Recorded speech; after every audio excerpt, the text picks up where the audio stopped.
Hi friends, welcome to Tejasri embroidery work designs. ఈ రోజు వచ్చేసి ప్యారెట్ గ్రీన్ శారీ మీద పర్పుల్, డార్క్ పర్పుల్ అనే బ్లౌజ్ వచ్చింది. ఇక్కడ ఆమెకు సపరేట్ క్లాత్ తీసుకొని వద్దని చెప్పింది. ఈ శారీ మీద వచ్చిన క్లాత్ మీదనే ఈరోజు డిజైన్ అనేది జరుగుతుంది. ఇది ఇక్కడ వచ్చేసి చూడండి డిజైన్. ఈ శారీలో 2 కలర్సే ఉన్నాయి, గోల్డ్ జెరీ మరి ఇది డార్క్ ప్యారెట్ గ్రీన్. ఇక్కడ డిజైన్ అనేది చూడండి ఎలా జరుగుతుంది.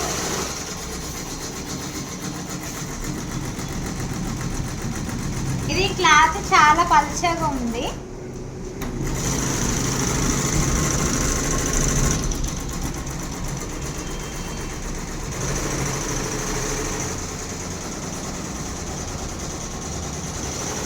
ఇక్కడ వచ్చేసి ప్యారెట్ గ్రీన్ థ్రెడ్ మరియు ఇది రెండు అనేది యూజ్ చేయడం జరిగింది వర్క్కి.